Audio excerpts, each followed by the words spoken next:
নমস্কাৰ, আপুনি চাবলৈ আৰম্ভ কৰিছে নিউজ ট্ৰেণ্ডিং অসম। আজি হৈছে 9 আগষ্ট। অসমৰ লগতে ভাৰতবৰ্ষৰ বিভিন্ন প্ৰান্তৰ পৰা আজি ৰাতিপুৱাৰ কেইবাটাও খবৰ আহি পৰিছে। এই মুহূৰ্তত জনাইছোঁ আজিৰ প্ৰথমটো খবৰ। 15 আগষ্টৰ ভিতৰত উজনি অসমৰ পৰা যাব লাগিব সকলো মিয়া।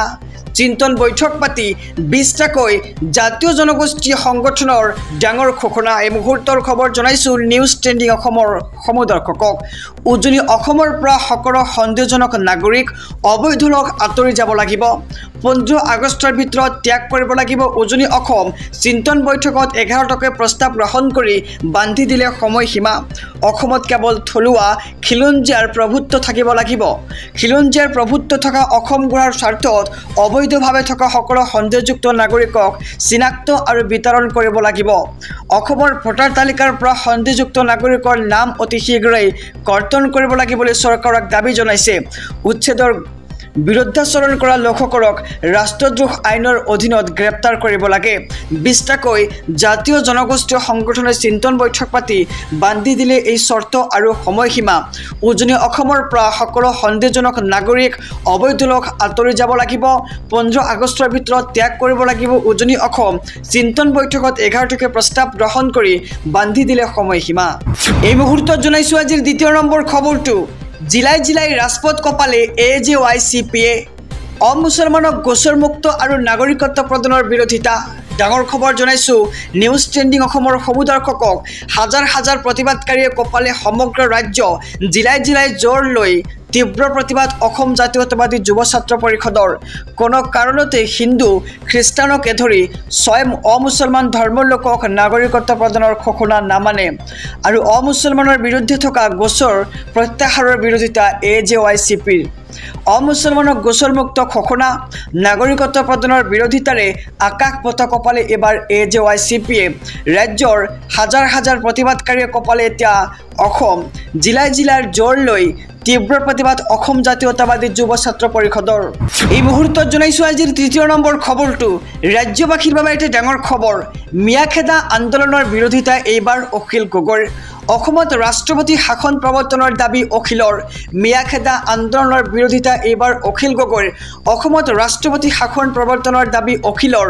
অসমৰ জনতাক আন্দোলন কৰিবলৈ হাতত মাৰণাস্ত্ৰ দিয়াৰ চেষ্টা হিমন্ত চৰকাৰৰ। আন্দোলনৰ বিৰোধিতা কৰা মুখ্যমন্ত্ৰীয়ে নিজে এতিয়া মিয়া খেদিবলৈ আন্দোলন কৰিবলৈ কৈছে। অসমত অৰাজক পৰিস্থিতিৰ সৃষ্টি কৰাৰ চেষ্টা এইখন চৰকাৰৰ। মণিপুৰৰ দৰে পৰিস্থিতি অসমত সৃষ্টি কৰাৰ চেষ্টা চলোৱা হৈছে। মণিপুৰ মডেল স্থাপন কৰিবলৈ অসমত মিয়া খেদা আন্দোলন আৰম্ভ কৰা হৈছে বুলি মন্তব্য কৰিছে বিধায়ক অখিল গগৈয়ে। আৰু আমি নিৰাপত্তা দিব নোৱাৰোঁ বুলি মুকলিকৈ কৈছে ৰাজ্যৰ মুখ্যমন্ত্ৰী ডক্টৰ হিমন্ত বিশ্ব শৰ্মাই।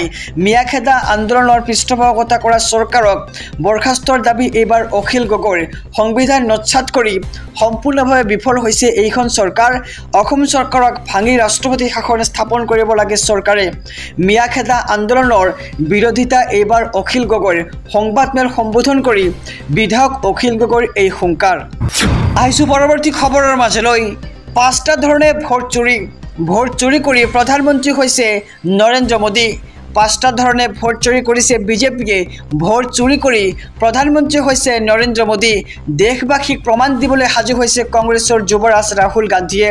নিৰ্বাচন জিকিবলৈ বিজেপিয়ে সৃষ্টি কৰিছে 11,965টা ডুপ্লিকেট ভোটাৰ। নিৰ্বাচনী আয়োগে তথ্য দিলেই এই বৃহৎ কেলেংকাৰী আমি ফাদিল কৰিম।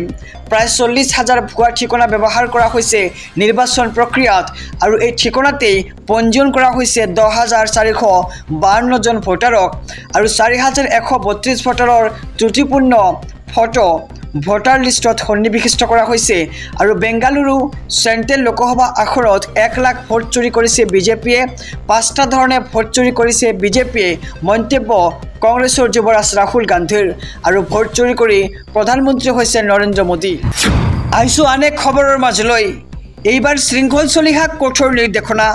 অহা 8 ছেপ্টেম্বৰ পৰ্যন্ত অংশ ল'ব নোৱাৰিব কোনো কাৰ্যসূচীত শৃংখল চলিহাক কঠোৰ নিৰ্দেশনা 8 ছেপ্টেম্বৰ পৰ্যন্ত অংশ ল'ব নোৱাৰিব কোনো ধৰণৰ কাৰ্যসূচীত বীৰ লাচিত সেনাৰ মুখ্য সচিবে জাৰি কৰিলে এই নিৰ্দেশনা আজিৰ পৰাই কাৰ্যকৰী হোৱাকৈ জাৰি কৰিছে এই নিৰ্দেশনা আৰু লগতে সংবাদ মাধ্যমৰ পৰাও বিৰত থাকিব লাগিব শৃংখল চলিহা আৰু হঠাৎ কিয় বীৰ লাচিত সেনাই বিশ্ৰাম বিচাৰিছে শৃংখল চলিহাই আৰু 8 ছেপ্টেম্বৰ পৰ্যন্ত সংবাদ মাধ্যমৰ পৰা বিৰত থকাৰ নিৰ্দেশ হঠাৎ কিয় বীৰ লাচিত সেনাৰ পৰা বিশ্ৰাম বিচাৰিছে শৃংখল চলিহাই 8 ছেপ্টেম্বৰ পৰ্যন্ত সংবাদ মাধ্যমৰ পৰা বিৰত থকাৰ নিৰ্দেশ আৰু শাৰীৰিকভাৱে অসুস্থ হৈছে শৃংখল চলিহা এছাম ন্যস্ত স্বাৰ্থজড়িত মহলে হস্তীয়া কথা পতাৰে শৃংখল চলিহাক সমালোচনা কৰি আহিছে আৰু কেন্দ্ৰীয় কাৰ্যনিৰ্বাহৰ সৈতে আলোচনা কৰি লোৱা হৈছে এই ডাঙৰ সিদ্ধান্ত আৰু এমাহৰ বাবে বিশ্ৰাম দিয়া হৈছে শৃংখল চলিহাক।